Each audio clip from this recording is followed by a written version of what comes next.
Hello बच्चों, मैं पवन सिंह आपका इस वीडियो में स्वागत करता हूं, जिसमें आज हम फाइनल सॉल्व करने वाले हैं त्रिभुज।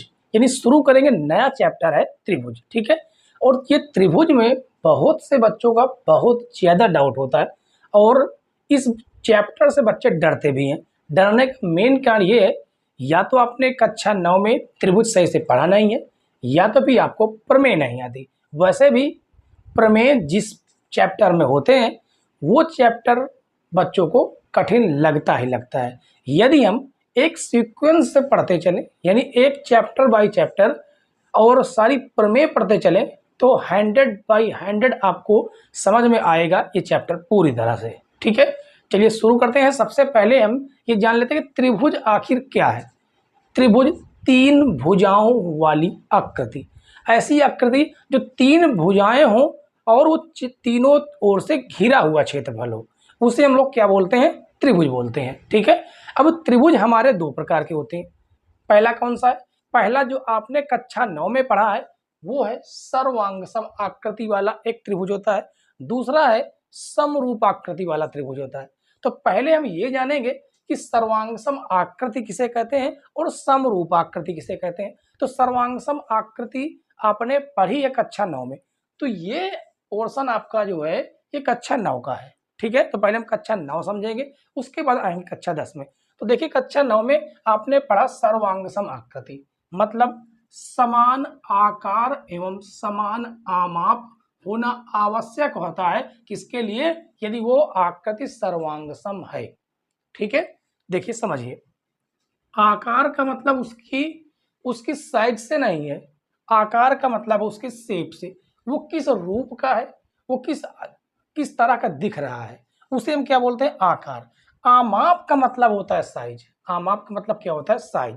तो सबसे पहले आप इस शब्द का मतलब जानिए। सर्वांग सम, सर्व माने सभी, सर्वांग अंग आया, अंग मतलब सभी भुजाएं या लंबाई चौड़ाई या कोण हो, वो सभी अंग क्या होना चाहिए? सम। अच्छा, यहां पर आपका एक चीज छूट गया है, कौन? सर्वांग सम, मां छूट गया है। ठीक है, चलिए अब ठीक है। सम, तो सम मतलब बराबर। ठीक है, तो ऐसी आकृतियां जिसके सभी अंग बराबर हों, लंबाई चौड़ाई ऊंचाई और उसके बाद कोण भुजाएं, उन्हें हम क्या बोलेंगे? सर्वांग सम आकृति। ठीक है, तो चलिए सबसे पहले हम सर्वांग सम आकृति के बारे में समझते हैं। अब यहां पर देखिए, आपको ये सारे के सारे पहला नंबर, दूसरा नंबर, तीसरा नंबर, चौथा नंबर, आपको वृत्त तो दिख रहे हैं, जबकि इनका आकार सेम है। आकार यदि आप देखें तो एक जैसे दिख रहे हैं, आकार क्या है? सेम है, जबकि इनके आमाप अलग अलग हैं। देखिए, ये 3 सेंटीमीटर, सॉरी ये 6 सेंटीमीटर, ये 3 सेंटीमीटर, 8 सेंटीमीटर, 6 सेंटीमीटर है। तो इसमें हम ये देखते हैं कि हमें दो चीजें होनी बराबर है। कौन? पहला आपका आकार और दूसरा आपका आमाप। तो उसे हम क्या बोलेंगे? सर्वांग सम आकृति। तो सर्वांग सम आकृति, आप इसमें इन चारों में से किन्हें बोल सकते हैं कि सर्वांग सम आकृति है? आकार आपके चारों की सेम है, पहली कंडीशन। दूसरी कंडीशन, उसके आमाप बराबर होने चाहिए। ये 6 सेंटीमीटर, तो 6 सेंटीमीटर त्रिज्या वाला एक ये रहा और एक ये रहा, यानी 1 और 4, ये दोनों क्या है? नंबर 1 नंबर 4 सर्वांग सम आकृति वाले त्रिभुज हैं। ठीक है, सॉरी वृत्त हैं। इसके बाद हम इसमें जानेंगे वृत्त में। वृत्त में, सॉरी वृत्त, ये आपका वर्ग है। ठीक है, वर्ग मतलब इसकी चारों भुजाएं बराबर होती हैं। अब यहां पर ये 8 सेंटीमीटर है, चारों भुजाएं बराबर होती है, तो हमने एक भुजा लिखी है। ये 4 सेंटीमीटर, 6 सेंटीमीटर, 4 सेंटीमीटर, तो इनके आकार तो सेम दिख रहे हैं, आकार सेम है। आमाप और चेक कर लीजिए, ये 8 सेंटीमीटर है, ये 4 सेंटीमीटर, 6 सेंटीमीटर, 4 सेंटीमीटर, तो इनके आमाप हमें दो के बराबर दिख रहे हैं, एक 6 और एक 8। ये दोनों हम कहेंगे क्या है? सर्वांग समाकृति वाले हैं। इसके बाद बात आ जाती है त्रिभुज की। त्रिभुज में हमें क्या करना है कि आकार तो उनका सेम होना चाहिए। तो आकार आप देख सकते हैं, आकार सेम दिख रहे हैं, लेकिन क्या इनके आमाप भी सेम है? जिसके आमाप सेम होंगे वो सर्वांग समाकृति कहलाएगा। ठीक है। तो देखिए यहाँ पर 3 सेंटीमीटर, अब 3 सेंटीमीटर और देखिए कोई नहीं है, कोई नहीं है ना, कोई नहीं है। जबकि यहाँ पर आप देखें ये 6 सेंटीमीटर, ये 6 सेंटीमीटर, ये 8 है, तो ये देखिए 8 नहीं है, तो फिर ये भी सर्वांग सम नहीं है। ठीक है। तो हम एक काम करते हैं, एक काम ये करते हैं कि हम आपको एक ऐसी आकृति दिखाते हैं जो सर्वांग सम हो। ठीक है। ये 8 और ये कर देते हैं 10। अब इन दो त्रिभुजों को देखिए, 10 नंबर और 12 नंबर, इनके कोण देखिए बराबर हैं, इनके कोण क्या हैं, बराबर। यहाँ पर 19 डिग्री, यहाँ पर 19 डिग्री, इन सभी में 19 डिग्री यहाँ पर है। ठीक है। और यहाँ पर जो दो दो चिन्ह लगे हैं कि ये वाला कोण, ये वाला कोण, ये वाला कोण, ये वाला कोण, सभी बराबर। ये कोण एक चिन्ह लगा हुआ है तो ये कोण बराबर। ये प्रदर्शित करने का, दिखाने का तरीका होता है। ठीक है। अब हमें चाहिए समान आकार वाला और समान आमाप वाली आकृति भी चाहिए, तो ये आकृतियां क्या होंगी, सर्वांग सम होंगी। तो यहाँ पर हमें 10 और 12 ये दो ही ऐसी आकृतियां दिख रही हैं जिनका आकार समान है, आमाप भी समान है। तो चलिए कौन कौन से सर्वांग सम थे उन्हें हम लिख देते हैं। ठीक है। तो यहाँ पर 6 सेंटीमीटर त्रिज्या का ये वृत्त है, 6 सेंटीमीटर त्रिज्या का ये वृत्त है, तो लिखेंगे आकृति, आकृति कौन कौन सा है, 1,4, 1,4। इसके बाद इस वाले में देखिए, इस वाले में ये 4 सेंटीमीटर, ये 4 सेंटीमीटर है, तो 6 और 8, तो आकृति, आकृति 6,8। इसके बाद 10 नंबर और 12 नंबर, तो हो जाएगा आकृति 10,8। ये क्या है, ये आकृतियां जो हैं सर्वांग सम है, सर्वांग सम आकृति है, इन्हें हम क्या बोलते हैं, सर्वांग सम आकृति। अब हम आ जाते हैं कक्षा 10 में, जिसमें हम पढ़ने वाले हैं समरूप आकृति। समरूप आकृति में मेन चीज ये है, बस इतना आपको याद है, बाकी कुछ याद रखने की जरूरत नहीं। समान आकार परंतु आमाप का समान होना आवश्यक नहीं है। ठीक है। आमाप का समान, परंतु आमाप का समान होना आवश्यक नहीं है, तो इसे आप याद रखिए या न रखिए कोई दिक्कत नहीं, बस आपको आकार क्या होना चाहिए, समान होना चाहिए। तो ये वृत्त हैं, इनके जो आकार हैं वो सेम दिख रहे हैं, यानी दुनिया में जितने भी वृत्त होंगे वो सभी के सभी क्या होंगे, समरूप होंगे।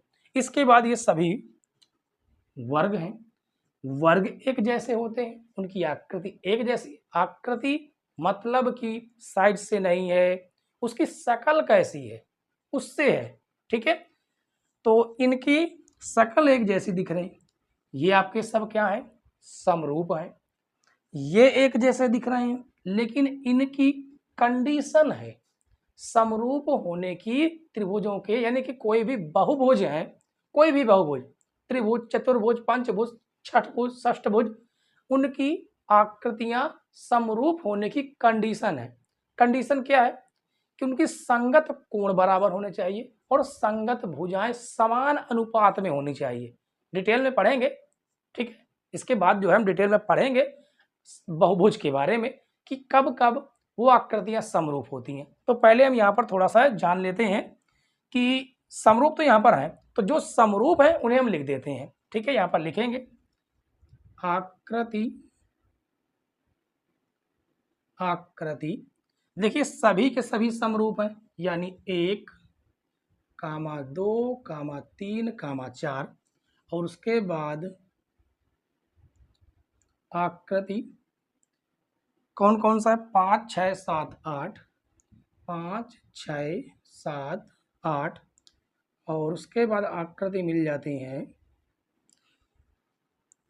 9, 10, 11, 12, 9, 10, 11, 12, ये जितने भी आकार थे ये सब क्या थे, समरूप। इन्हें हम क्या कहते हैं, समरूप आकृति। ठीक है बच्चों। अब हम ये जानेंगे कि बहुभुज, जो बहुभुज होते हैं उनके समरूप होने की कंडीशन क्या है। ठीक है बच्चों, अब एक काम और करिए, एक काम थोड़ा सा और सीखिएगा। सर्वांगसम आकृति और समरूप आकृति में अंतर क्या है? अंतर आपने जान लिया क्या है कि आकार एक जैसे दिखने चाहिए। जैसे मान लीजिए, चलिए हम इन दोनों को मेट देते हैं, इन दोनों को देखिए, इन दोनों को हमने मेटा।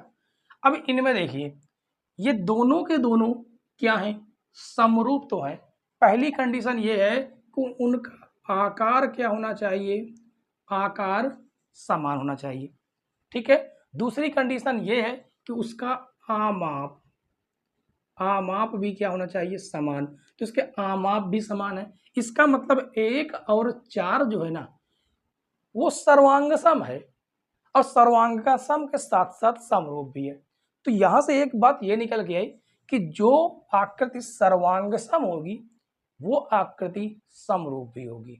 समझ में आया कि नहीं? जो आकार क्या होंगे? सर्वांगसम होंगे, वो आकृति समरूप भी होगी। लेकिन ऐसा कभी नहीं हो सकता कि जो आकृति समरूप हो वो सभी क्या हो? सर्वांगसम। कुछ हो सकते हैं लेकिन सभी नहीं हो सकते। जबकि ये कंडीशन फिक्स है कि जितने भी सर्वांगसम आकृति होंगी वो सभी समरूप आकृति होंगी। उम्मीद है बच्चों आपने समझ लिया होगा। ठीक है, तो चलिए हम अब आगे बढ़ेंगे, जिसमें हम ये पढ़ेंगे कि बहुभुज कब कब समरूप होते हैं।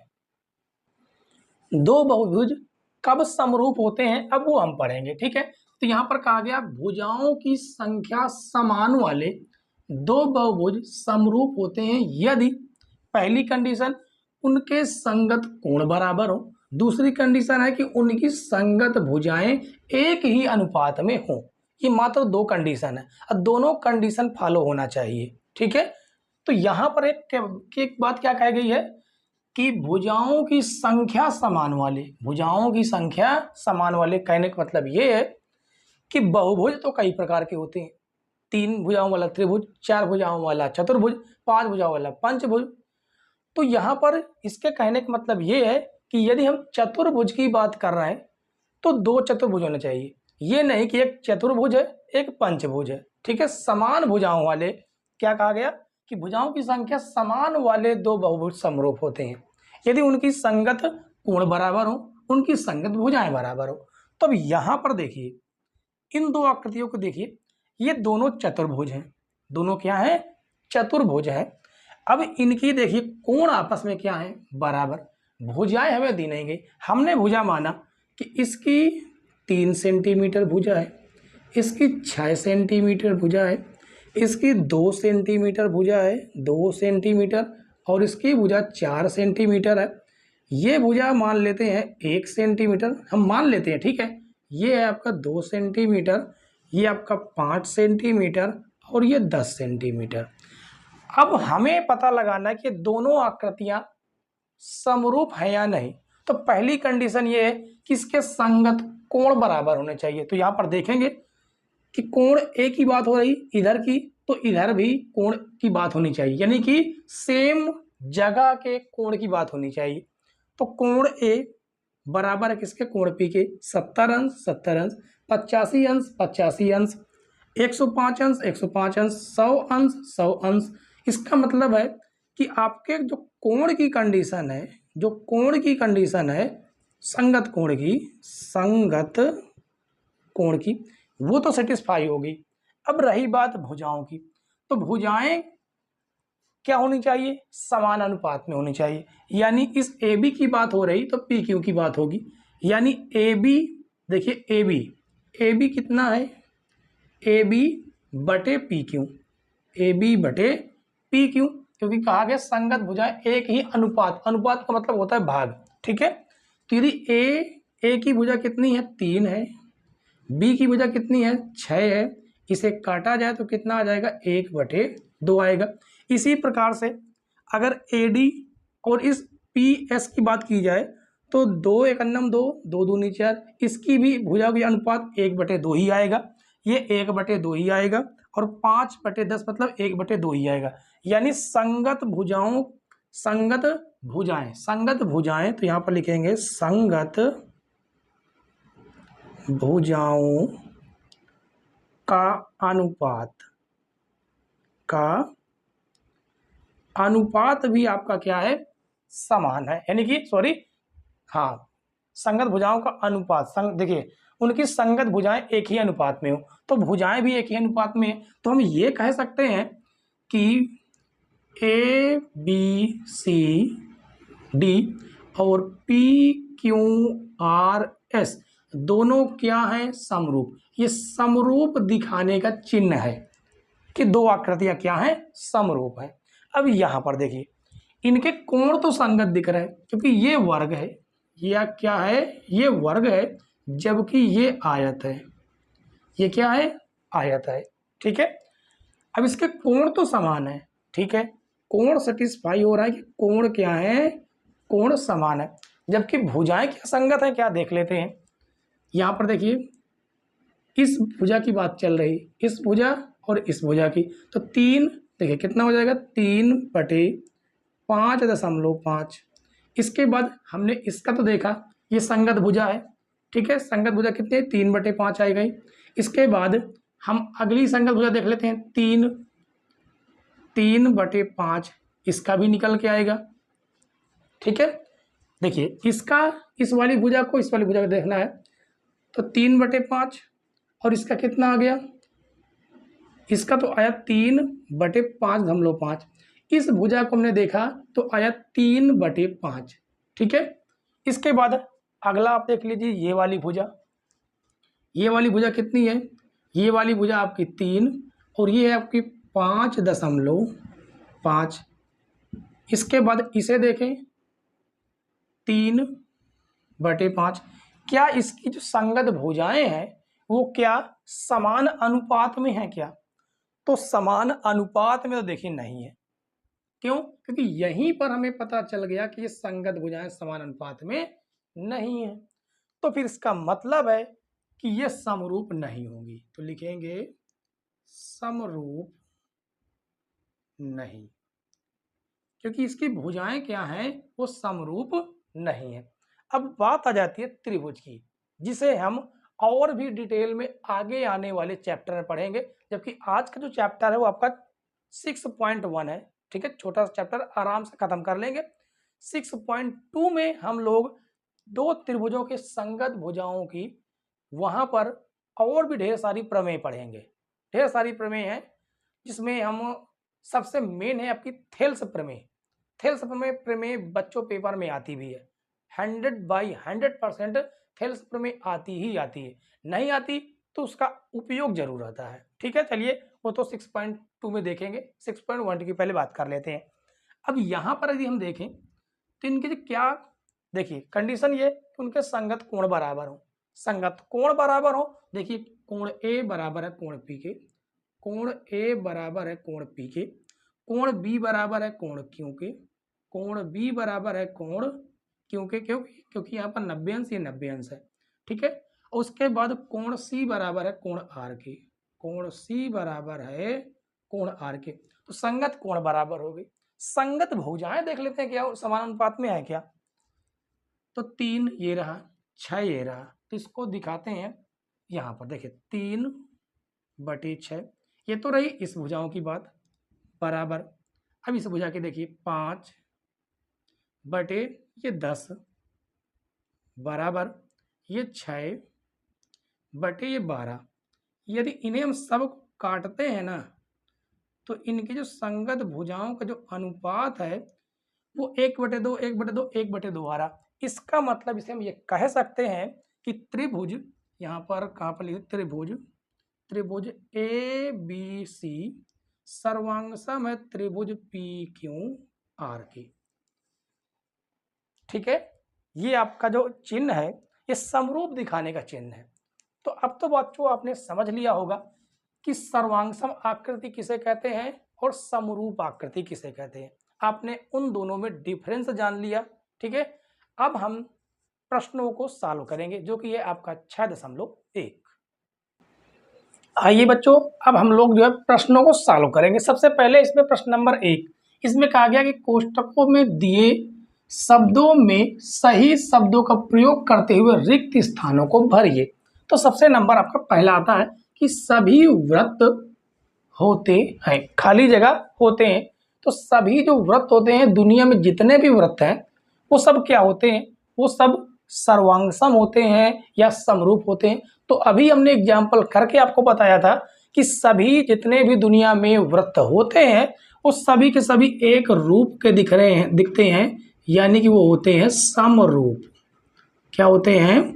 समरूप। सर्वांगसम नहीं हो सकते, क्योंकि कुछ व्रत छोटे होंगे और कुछ बड़े होंगे। सर्वांगसम होने की कंडीशन ये है कि उनके आकार और आमाप दोनों समान होने चाहिए। ठीक है, चलिए इसके बाद सभी वर्ग। अब दुनिया में जितने भी वर्ग हैं वो सभी समरूप होते हैं। क्या होते हैं? समरूप। तो यहाँ पर भरा जाएगा समरूप। अब सभी, कौन सभी? त्रिभुज समरूप होते हैं। कौन से ऐसे त्रिभुज हैं जो सभी क्या होते हैं? समरूप होते हैं? तो वो समद्विबाहु है या समबाहु है। तो देखिए समबाहु क्या होता है? समबाहु होता है जिसकी तीनों भुजाएं आपस में क्या होती हैं? बराबर होती हैं। तीनों कोण कितने कितने अंश के होते हैं? 60-60 अंश के होते हैं। तो इस प्रकार के आप कितने भी त्रिभुज बनाएंगे उनकी सबकी भुजाएं जो होंगी वो समान होंगे और कोण भी क्या होंगे? समान होंगे, जिन्हें हम कहते हैं समबाहु त्रिभुज। तो समबाहु जो त्रिभुज होंगे वो सभी क्या होंगे? समरूप होंगे। अब लास्ट है इसमें, भुजाओं की समान संख्या वाले दो बहुभुज समरूप होते हैं यदि उनके संगत कोण क्या हो? बराबर हो। संगत कोण बराबर हो तथा बी नंबर ये है कि उनकी संगत भुजाएं क्या हो? समानुपाती हो। समानुपाती हो। ठीक है, अब आता है प्रश्न नंबर 2। इसमें कहा गया निम्नलिखित युग्मों के दो भिन्न भिन्न उदाहरण दीजिए। कैसे उदाहरण? दो समरूपाकृति। समरूपाकृति एक ये रहा, एक ये रहा, ये हो गए। एक आपका हो जाएगा, एक हमने ये वर्ग बनाया, दूसरा हमने थोड़ा सा और बड़ा वर्ग बनाया, तो ये हो गए आपके समरूप आकृति। ऐसी आकृति जो समरूप नहीं है, और जो समरूप नहीं है एक हमने वृत्त बना दिया, एक हमने वर्ग बना दिया। इस तरह से एक हमने त्रिभुज बनाया और एक हमने आयत बना दिया, तो ये दोनों समरूप नहीं है। ठीक है बच्चों, तो ये थे आपके प्रश्न नंबर 1 और प्रश्न नंबर 2। इसके बाद आपका लास्ट बचता है प्रश्न नंबर 3, जो बहुत ही छोटा सा है और आराम से उसको भी सॉल्व करते हैं। प्रश्न नंबर 3 देखिए बच्चों, प्रश्न नंबर 3 में कहा गया कि बताइए कि निम्नलिखित चतुर्भुज समरूप हैं या नहीं। तो सबसे पहली कंडीशन हमारी ये है कि उसके संगत कोण बराबर होने चाहिए। अब यहाँ पर आप देखिए किसमें, इस त्रिभुज में, सॉरी इस चतुर्भुज में और इस चतुर्भुज में, इसमें कोण बन रहे हैं कितने? 19 डिग्री, जबकि इसमें क्या कोण बन रहे हैं कुछ समझ में नहीं आ रहा। तो पहली कंडीशन ही आपकी फेल ये हो गई कि कोण P जो है वो बराबर नहीं है कोण A के। कोण Q वो बराबर नहीं है कोण B के, और कोण R बराबर नहीं है कोण C के, और कोण S बराबर नहीं है कोण D के। अच्छा, पहली कंडीशन ही फेल हो गई तो हमें दूसरी कंडीशन चेक करने की जरूरत ही नहीं है कि उसकी संगत भुजाएं समान अनुपात में होनी चाहिए। तो एक बार अगर आप चेक करना चाहे तो चेक कर सकते हैं, कोई दिक्कत नहीं। जबकि ये फिक्स हो गया है, ये फिक्स है कि ये दोनों आकृतियां समरूप नहीं है। ठीक है, चलिए ये कह सकते हैं कि P Q R S और A B C D समरूप नहीं है, समरूप नहीं है।